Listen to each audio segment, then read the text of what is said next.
பட்டாட்டை சட்னி அம்போடே. பட்டாட்டை சட்னி அம்போடேன்றது வேற ஒன்றும் இல்லைங்க.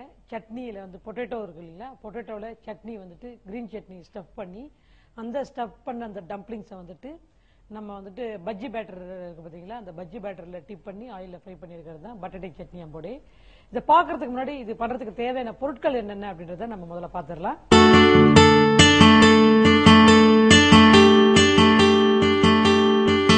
உருளைக்கிழங்கு 1, கொத்தமல்லி தழை நறுக்கியது, பச்சை மிளகாய் 2, பொடியாக நறுக்கிய வெங்காயம் 1, மிளகாய்த்தூள் அரை டீஸ்பூன், அரிசி மாவு சிறிதளவு, கடலை மாவு 100 கிராம், ஓமம் 1 சிட்டிகை, மிளகுத்தூள் அரை டீஸ்பூன், ஜீரகம் 1/4 டீஸ்பூன், துருவிய தேங்காய் 1/4 மூடி, நறுக்கிய புதினா தழை சிறிதளவு, எண்ணெய் பொரிப்பதற்கு போதுமான அளவு, உப்பு தேவையான அளவு.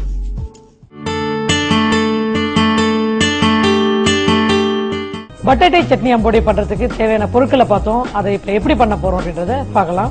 முதல்ல என்ன பண்றீங்க, சட்னி ரெடி பண்ணிக்கிறீங்க. சட்னி எப்படி ரெடி பண்ணணும் அப்படின்னா, புதினா, கொத்தமல்லி, பச்சை மிளகா, தேங்காய் எல்லாத்தையும் வந்துட்டு என்ன பண்றீங்க, இது 4ஐயும் ஒரு ஃப்ரை பேன்ல கொஞ்சோண்டு எண்ணெய் விட்டு, எண்ணெய் சூடுனதுக்கு அப்புறம் பச்சை மிளகா கட் பண்ணி போட்டு இந்த கிரீன்ஸை வந்துட்டு அதில் போட்டு சாத்தே பண்ணிட்டு தேங்காய் போட்டு வதக்கிட்டு மிக்சியில் கொஞ்சம் திக்கா சட்னி மாதிரி இந்த மாதிரி அரைச்சிக்கோங்க. அரைச்சிக்கிட்டிங்கன்னா இந்த மாதிரி திக்கான சட்னி வந்து உங்களுக்கு ரெடி ஆகிடும். இந்த சட்னி தான் நம்ம வந்துட்டு பொட்டேட்டோக்குள்ளே வந்துட்டு ஸ்டஃப் பண்ண போகிறோம்.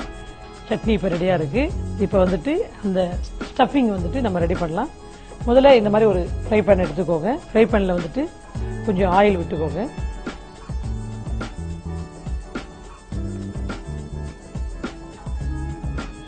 ஃப்ரை பேனில் வந்துட்டு எண்ணெய் ஹீட் ஆகிடுச்சு. இப்போ ஹீட்டான எண்ணெயில் வந்துட்டு இந்த ஜீரகம் போட்டு தாளிக்க போகிறோம். ஜீரகம் நல்லா பொரிஞ்சி இருந்ததுக்கப்புறம் இதில் வந்து நம்ம ஆனியன் போடலாம். ஜீரா பொரிஞ்சா உங்களுக்கு தெரியும், அந்த ஃப்ளேவரும் அந்த கலரும் உங்களுக்கு நல்லா தெரியும். இதில் வந்து ஆனியன் போட்டு வதக்குறோம்.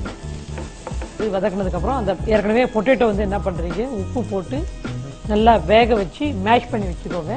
மேஷ் பண்ணிங்கன்னா அந்த பொட்டேட்டோ வந்துட்டு பார்த்தீங்கன்னா, மேஷ் பண்ண பொட்டேட்டோ இந்த மாதிரி நைஸாக மேஷ் பண்ணிக்கோங்க. கட்டி கட்டியாக இல்லாமல் நல்லா நைஸாக மேஷ் பண்ணிட்டீங்கன்னா உங்களுக்கு ஸ்டஃபிங்க்கு வந்துட்டு நல்லாயிருக்கும். இப்போ இந்த மேஷ் பண்ண பொட்டேட்டோவை இதில் போட போகிறோம்.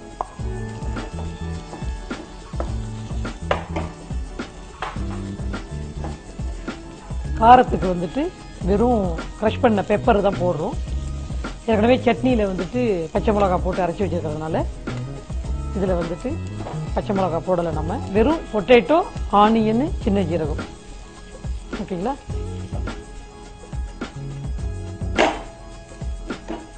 இதில் வந்து உப்பு போட்டு நம்ம உருளைக்கிழங்கு வேக வச்சுருக்கிறதுனால இதில் உப்பு போட தேவையில்லை. க்ரஷ் பண்ண பெப்பர் மட்டும் போட்டு இதை நல்லா மிக்ஸ் பண்ணிக்கோங்க. இதில் தான் வந்து நம்ம வந்துட்டு அந்த உள்ளே வந்து நல்லா டம்ப்ளிங்ஸ் மாதிரி ரெடி பண்ணிவிட்டு நடுவில் ப்ரெஸ் பண்ணிவிட்டு அந்த சட்னியை உள்ளே ஸ்டஃப் பண்ணி அதுக்கப்புறம் அந்த டம்ப்ளிங்ஸ் எப்படி நம்ம பூரணம் கொழுக்கட்டை பண்ணுவோம் பார்த்தீங்களா, அதே மாதிரி தான். பூரணம் வைக்கிறதுக்கு பதிலாக அந்த மாவில் இப்போ அந்த உருளைக்கிழங்குல நம்ம வந்து அந்த சட்னி வைக்க போகிறோம். இது நல்லா மேஷ் பண்ணிக்கோங்க. மிக்ஸ் பண்ணிவிட்டு ஆற விட்டுட்டு மிக்ஸ் பண்ணிக்கோங்க. கையால் நல்லா பிசைஞ்சிக்கோங்க. இப்போ அந்த இது பண்ண உருளைக்கிழங்கு வந்துட்டு இதில் ஒரு மாதிரி ஒரு தட்டில் போட்டு ஆற வச்சுக்கோங்க. ஆற வச்சு நல்லா இது பண்ணிங்கன்னா உங்களுக்கு வந்துட்டு கிளம்ஸ் இல்லாமல் கட்டி இல்லாமல் நல்லா மேஷ் பண்ணிக்கோங்க. இதில் நல்லா மிக்ஸ் ஆகிடும் உங்களுக்கு. இந்த கொஞ்சம் ஆற விட்டே பண்ணுங்க நீங்கள். இதில் வந்து நம்ம வந்து சின்ன சின்னதாக வந்து டம்ப்ளிங்ஸ் மாதிரி ரெடி பண்ணுறோம். இந்த டம்ப்ளிங்ஸ் ரெடி பண்ணிவிட்டு டம்ப்ளிங்ஸ் நடுவில் வந்துட்டு இந்த மாதிரி பண்ணிக்கிட்டு இதில் வந்து நீங்கள் வந்து என்ன பண்ணுறீங்கன்னா அந்த சட்னி வந்து அப்ளை பண்ணுறீங்க.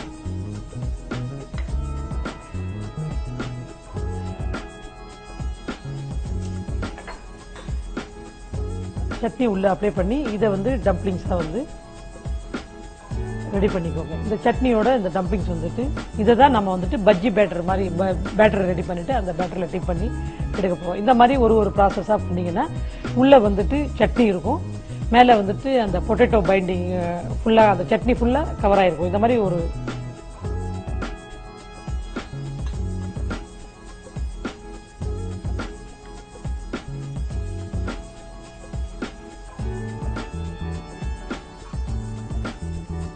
சின்ன சின்ன டம்ப்ளிங்ஸாக ரெடி பண்ணி வச்சுக்கோங்க. உள்ளே வந்துட்டு சட்னி ஸ்டஃப் பண்ணி இந்த மாதிரி டம்ப்ளிங்ஸ் ரெடி பண்ணி வச்சுக்கோங்க. ரெடி பண்ணி வச்சதுக்கு அப்புறம் வந்துட்டு நீங்கள் வந்துட்டு அதை டிப் பண்ணுறதுக்கு அந்த பேட்டர் ரெடி பண்ணுறீங்க. முன்னாடியே பண்ணிங்கன்னா பேட்டர் புளிச்சுடுறதுனால தான் இது ரெடி பண்ணிவிட்டு நம்ம பேட்டருக்கு எழுதிருக்கோம். இப்போ வந்துட்டு ஏற்கனவே சொன்னோம் பார்த்தீங்களா, ஒன்றும் இல்லை, சிம்பிள் திங். நம்ம பஜ்ஜி எப்படி மிக்ஸ் பண்ணுவோமோ அதே மாதிரி தான் இந்த கடல மாவு வந்துட்டு இதில் போடுறீங்க. கொஞ்சம் வந்து இந்த இதில் வந்துட்டு அரிசி மாவு கொஞ்சம் கிறிஸ்பியாக இருக்குன்றதுக்காக வேண்டி அரிசி மாவு ஒரு 1/2 டீஸ்பூன் அரிசி மாவு போடுறீங்க. உப்பு வந்து தேவையான அளவு உப்பு போடுறீங்க. காரத்துக்கு வந்துட்டு சில்லி பவுடர் போடுறீங்க. போட்டுட்டு அதில் வந்து அஜ்வின் இருக்கு பார்த்தீங்களா, ஓமம். இந்த ஓமம் வந்துட்டு போடுறீங்க. இதில் வந்து போதுமான அளவு தண்ணி விட்டு பஜ்ஜி பேட்டர் மிக்ஸ் பண்ற மாதிரி மிக்ஸ் பண்றீங்க.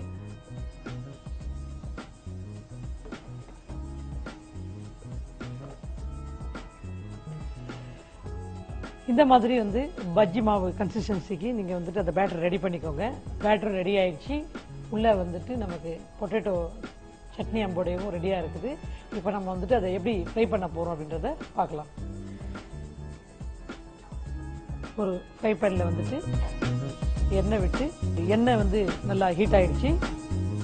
இதுல வந்து இந்த பொட்டேட்டோ ஸ்டஃப் பண்ண அந்த இதை வந்துட்டு எடுத்துட்டு டிப் பண்ணி இதுல போட்டு பொரிச்சு எடுக்க போறோம்.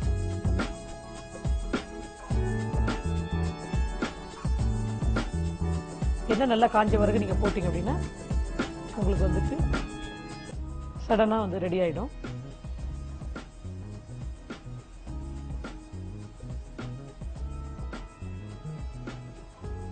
ஜென்ரலா எல்லார் வீட்லயும் பாத்தீங்கன்னா இந்த உருளைக்கிழங்கு இல்லாத கிச்சனே இருக்காது. உருளைக்கிழங்கு நம்மளுக்கு வந்துட்டு கிழங்கு வகைகள் நிறைய இருந்தாலும் உருளைக்கிழங்கு என்னமோ நம்ம உள்ளத்துல வந்து அதிக அளவு இடம் பிடிச்ச ஒரு விஷயம். யாருக்குமே பொட்டேட்டோ காரக்கறின்னா, எவ்வளவு வெஜிடேரியன் டிஷ் பண்றவங்க இருந்தா கூட இந்த உருளை காரக்கறினா அவங்களுக்கு என்னமோ அன்னைக்கு ஒரு நான்வெஜ் சாப்பிட்ட ஒரு திருப்தி வரும் அவங்களுக்கு.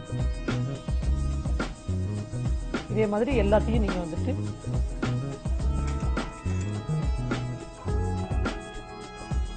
கலர்ஸ் எதுவுமே போடாம நேச்சுரல் கலர்ஸ், உங்களுக்கு இந்த சில்லி பவுடருடைய கலர் தான் இது. இப்போ வந்துட்டு இதே மாதிரி எல்லாத்தையும் நம்ம டிப் பண்ணி போட்டிருக்கோம். இப்போ நல்லா ஃப்ரை ஆயிட்டு இருக்குது.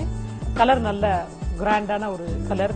எந்த ஒரு செயற்கையான கலர் பவுடரையுமே நம்ம பயன்படுத்தியிருக்க மாட்டோம். இந்த மிளகாத்தூளுடைய கலர் தான் இது. இப்போ ஃப்ரை ஆகிடுச்சு, ரெடி ஆயிடுச்சு. இப்போ நம்ம வந்துட்டு இதை பிளேட்ல வந்துட்டு எடுத்துட்டு பரிமாற வேண்டியதுதான். ரொம்ப டேஸ்டியா இருக்குங்க. அந்த பெசன் ஃபிளார் பேட்டர் கோட்டிங்ல வந்துட்டு அந்த பாயில் பெப்பரோடைய மிக்ஸ் பண்ணி அந்த பொட்டேட்டோ அதுக்குள்ள பாத்தீங்கன்னா அந்த லேயர் ஒரு லேயரா இருக்கும். மேல வந்துட்டு பெசன் ஃபிளார் பேட்டர் லேயரு, அதுக்குள்ள பாத்தீங்கன்னா பொட்டேட்டோவும் பெப்பரும் மிக்ஸ் பண்ணி அந்த ஆனியனோட அது ஒரு பைண்டிங் இருக்கும். அதுக்குள்ள இன்டர்னல் போய் பாத்தீங்கன்னா அந்த சட்னி, இந்த புதினா கொத்தமல்லி அந்த கோகனட்டோட சாப்பிடும்போது ஜெனரலா ஆலு போண்டா நீங்க கேள்விப்பட்டிருப்பீங்க. அது வந்துட்டு வெறும் பொட்டேட்டோவை மசாலா நம்ம எப்படி தோசை மசாலா ரெடி பண்றோமோ அதே மாதிரி ரெடி பண்ணி அப்படியே டைரக்டா டிப் பண்ணி போடுவாங்க. இது அந்த மாதிரி கிடையாது. உள்ள வந்துட்டு அந்த சட்னி கிரீன் சட்னி வச்சு அதுக்கு மேல பொட்டேட்டோவும் பெப்பரும் அது ஒரு நீங்க சாப்பிடும் போதே பாத்தீங்கன்னா ஒரு டேஸ்ட், இந்த அந்த அரோமா அந்த ஃபீல் வந்து நீங்க நல்லாவே ஃபீல் பண்ண முடியும். அதுக்கு முன்னாடி இதை நம்ம எப்படி பண்ணுன்றத மறுபடியும் ஒரு தடவை ரீகேப் பார்த்தோம். புதினா கொத்தமல்லி பச்சை மிளகா தேங்காய் இது நாளையும் அரைச்சிக்கிட்டீங்கன்னா இந்த மாதிரி திக்கான சட்னி வந்து உங்களுக்கு ரெடி ஆயிடும். முதல்ல இந்த மாதிரி ஒரு ஃப்ரை பேன் எடுத்துக்கோங்க. கொஞ்சம் ஆயில் விட்டுக்கோங்க. எண்ணெய் ஹீட் ஆயிடுச்சு. இந்த ஜீரகம் போட்டு தாளிக்க போறோம். பொரிஞ்சி இருந்ததுக்கு அப்புறம் ஆனியன் போட்டு வதக்குறோம். இது வதக்குனதுக்கு அப்புறம் இப்போ இந்த மேஷ் பண்ண பொட்டேட்டோவை இதுல போட போறோம். ஒரு தட்டுல போட்டு ஆற வச்சுக்கோங்க. ஆற வச்சு இதுல நல்லா மிக்ஸ் ஆயிடும். சட்னி உள்ள அப்ளை பண்ணி சின்ன சின்ன டம்ப்ளிங்ஸா ரெடி பண்ணி வச்சுக்கோங்க. இந்த மாதிரி வந்து பஜ்ஜி மாவு கன்சிஸ்டன்சிக்கு நீங்க வந்துட்டு அந்த பேட்டர் ரெடி பண்ணிக்கோ. ஆயில்ல வந்து போட்டு பொரிச்சு எடுக்கிறோம். பொரிச்சு எடுத்தோம்னா சுட சுட சுவையான பட்டட்டை சட்னி அம்போடே தயாராகி பட்டட்டை சட்னி அம்போடே ரெடி ஆயிடுச்சு. இது நம்ம எடுத்துடலாம்.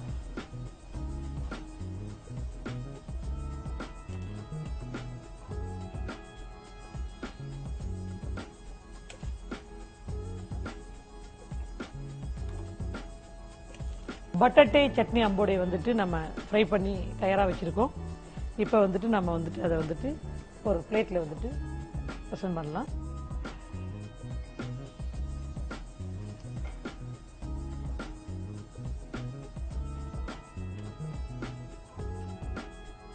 ரொம்ப கிறிஸ்பியாவும் இல்லாம ரொம்ப கிரன்ச்சியாவும் இல்லாம ஒரு சாப்பிடும்போது நான் சொன்னேன் பாத்தீங்களா, அதே மாதிரி நீங்க ட்ரை பண்ணி பார்த்துட்டீங்கன்னா உங்களுக்கு தெரியும்.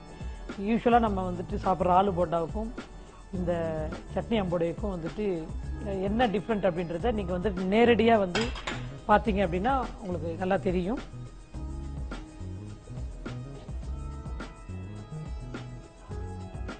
பார்க்கறதுக்கு கொஞ்சம் அட்ராக்ஷனா வந்துட்டு இதை கொடுக்கலாம்.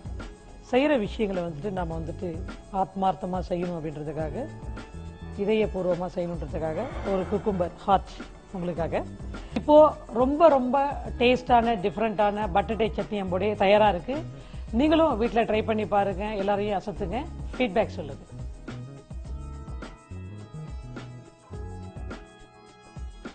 இன்னைக்கு நம்ம டெசர்ட் செக்ஷன்ல பாக்குறது பாத்தீங்கன்னா ஒரு ட்ரை ஃப்ரூட் லட்டு. இந்த உலர் பழங்களை வச்சு அந்த ஒரு அருமையான ஒரு ஹெல்த்தியான டிஷ் உலர் பழ லட்டு. இதை வந்து பண்றதுக்கு தேவையான பொருட்கள் என்னென்ன அப்படின்றத முதல்ல நம்ம பார்த்துடலாம்.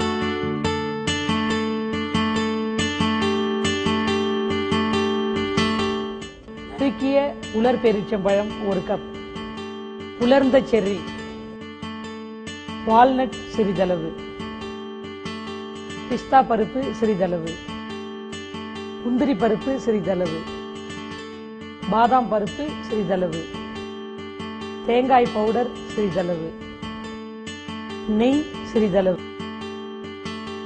தேன் சிறிதளவு, உலர் அத்திப்பழம் சிறிதளவு, உலர் திராட்சை சிறிதளவு, உலர்ந்த கருந்திராட்சை சிறிதளவு, ஏலக்காய் தூள் சிறிதளவு.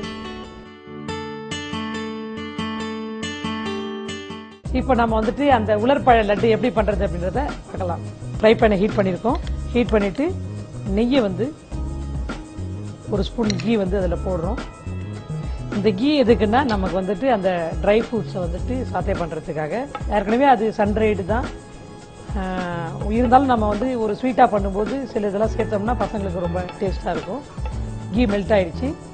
இந்த மெல்ட் ஆன கீயில் வந்துட்டு நம்மளோட எல்லா விதமான உலர் பழங்களையும் நம்ம சேர்க்க போகிறோம். உலர்ந்த திராட்சை போடுறோம். அதுக்கப்புறம் அத்திப்பழம் போடுறோம். அதுக்கப்புறம் பேரீச்சம்பழம் போடுறோம்.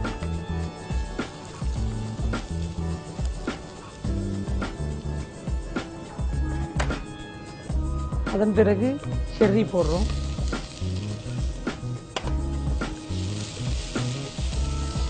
இதை வந்துட்டு கொஞ்சம் சாத்தை பண்ணிடுங்க.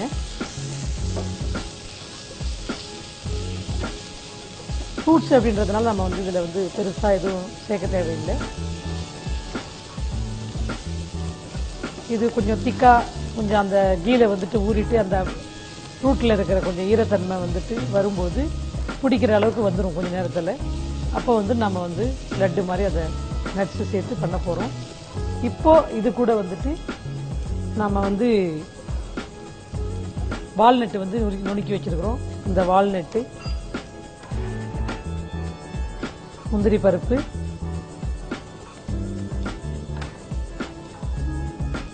பிஸ்தா பருப்பு, கொஞ்சம் வந்துட்டு இதில் கலந்துட்டு இது கூட தேங்காய் வந்துட்டு பவுடராக கடையிலேயே ரெடியாக கிடைக்கும் உங்களுக்கு. கோகனட் வந்து பவுடராக இருக்கும். இந்த பவுடரை வந்து இதில் சேர்க்குறோம்.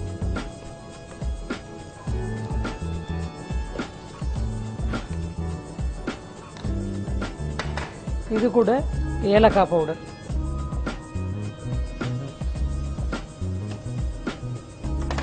கடைசியா வந்து இது கூட ஹனி சேர்க்கிறோம்.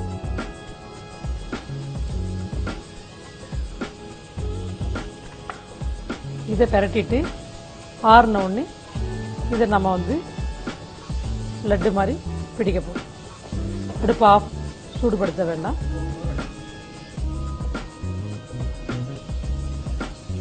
இந்த உலர்பழ லட்டு வந்து பிடிக்கிறதுக்கு தயாராகிடுச்சு.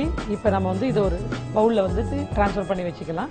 இந்த உலர்பழ லட்டு வந்து உருண்டை பிடிக்கிறதுக்கு தயாராக இருக்குது. ஆறி போயிட்டு பிடிக்கிற அளவுக்கு சூடு இருக்குது. இது போதும். இப்போ நம்ம வந்து சின்ன சின்ன டம்ப்ளிங்ஸாக வந்து இந்த மாதிரி அதை வந்து ரெடி பண்ணிக்கலாம். ஏற்கனவே நம்ம நெய் அதில் விட்டுருக்கிறதுனால தனியாக நீங்கள் நெய்யெல்லாம் தொடணும்னு அவசியம் கிடையாது. இந்த மாதிரி வந்து ஒன்று ஒன்றா வந்து உருட்டி ஒரு பிளேட்டில் வச்சுக்கோங்க. நம்ம வந்துட்டு பெருசா போட்டா திகட்டுற மாதிரி இருக்கும்னு சொல்லுவாங்க. அதனால சின்ன சின்ன டம்ப்ளிங்ஸா போட்டீங்கன்னா அவங்களுக்கும் சாப்பிட்றதுக்கு இன்ட்ரெஸ்டா இருக்கும். சீக்கிரமாவும் உங்களுக்கு வந்து வேஸ்ட் ஆகாது. பெருசா இருந்தால் சில பேருக்கு வந்துட்டு எல்லாருக்கும் கண்டிப்பா பிடிக்கும். இதை வந்துட்டு நிறைய பேர் வந்துட்டு ஒரே டைம்ல சாப்பிடாம கொஞ்சம் டயட்டா எடுத்துக்கணுன்றவங்க இந்த நட்ஸை வந்துட்டு நீங்க சாப்பிடலாம். இதுல வந்துட்டு எல்லாமே இருக்கு. உங்களுக்கு வந்துட்டு இல்லாத பொருள் எதுவுமே கிடையாது. வால்நட்லாம் பாத்தீங்கன்னா மூளைக்கு வந்து அது பார்க்கும்போதே தோற்றம் வால்நட் வந்து உங்களுக்கு பிரெயின் மாதிரி தான் தெரியும். அந்த வால்நட் வந்துட்டு நம்மளுடைய நினைவு சக்திக்கும் நம்மளுடைய ஞாபகத்துக்கு ஒரு புத்துணர்ச்சி ஏற்படுத்துறதுக்கும் மிக அதிகமாக உதவி புரிகிற ஒரு நட்ஸ் அது. இதே மாதிரி இதில் இருக்கிறது எல்லாமே ஹெல்த்தி டிஷஸ் தான். எதுவுமே உங்களுக்கு வந்துட்டு இது குறைன்னு சொல்லவே முடியாது. அயன் உங்களுக்கு தெரியும். டேட்ஸ்னா நிறைய பேருக்கு வந்து பிடிக்காது. ஆனால் அயன் இல்லை அப்படின்னும் போது டேட்ஸை தான் எல்லாருமே ப்ரிஃபர் பண்ணுவாங்க. இந்த மாதிரி எல்லாத்தையும் சின்ன சின்ன உருண்டையாக பிடிச்சிக்கோங்க.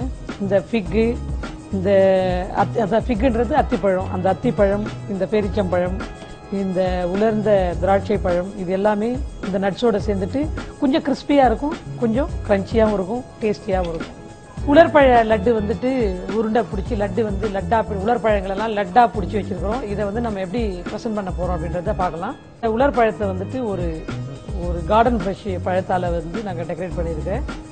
ஆரஞ்சு எது இருக்குதோ அதை வச்சு நீங்கள் பண்ணலாம். ஒரு பிளேட்டில் வந்துட்டு அவங்களுக்கு விருப்பமான இது வச்சியும் சாப்பிடலாம். ஏர்டைட் கண்டெய்னரில் போட்டிங்கன்னா ஓப்பன் இதில் அப்படியே இருக்கும். இருந்தாலும் உங்களுக்கு வந்துட்டு எப்போ தேவையோ அப்போ சாப்பிடுங்க. இப்போ உங்களுக்காக வந்துட்டு சின்னதாக ஒரு ப்ரெசன்டேஷன்.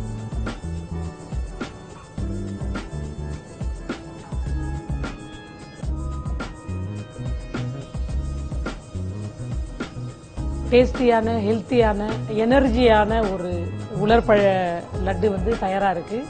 இது வந்துட்டு காலையில் நீங்கள் வந்துட்டு உங்களுக்கு பிரேக்ஃபாஸ்ட் பண்ண முடியல அப்படின்னா இந்த லட்டு வந்துட்டு ஒரு 2 லட்டு எடுத்து சாப்பிட்டீங்கன்னா அன்னைக்கு வந்துட்டு உங்களுக்கு லஞ்சுக்கு வரைக்கும் அந்த எனர்ஜி லெவல் உங்களுக்கு பூஸ்ட் பண்ணி கொடுக்கும். இல்லை அப்படின்னா நீங்கள் ஈவினிங்கில் டயர்டாக வந்தீங்க அப்படின்னும் போது அந்த ஈவினிங் டைமில் கூட நீங்கள் இதை ஒரு ஸ்நாக்ஸாக சாப்பிட்லாம். ரொம்ப ஹெல்த்தியான, டேஸ்டியான, எனர்ஜெட்டிக் டெசர்ட் தான் இன்றைக்கி நம்ம பார்த்துருக்கோம். இந்த டேட்ஸ் பிடிக்காத விஷயங்கள் எல்லாம் எப்படி பிடிக்கிற மாதிரி கொடுக்கணுன்றது தான் இன்றைக்கி நம்ம யோசித்து இந்த டெசர்ட் பண்ணியிருக்கோம். கண்டிப்பாக ட்ரை பண்ணி பாருங்கள், ஃபீட்பேக் சொல்லுங்கள்.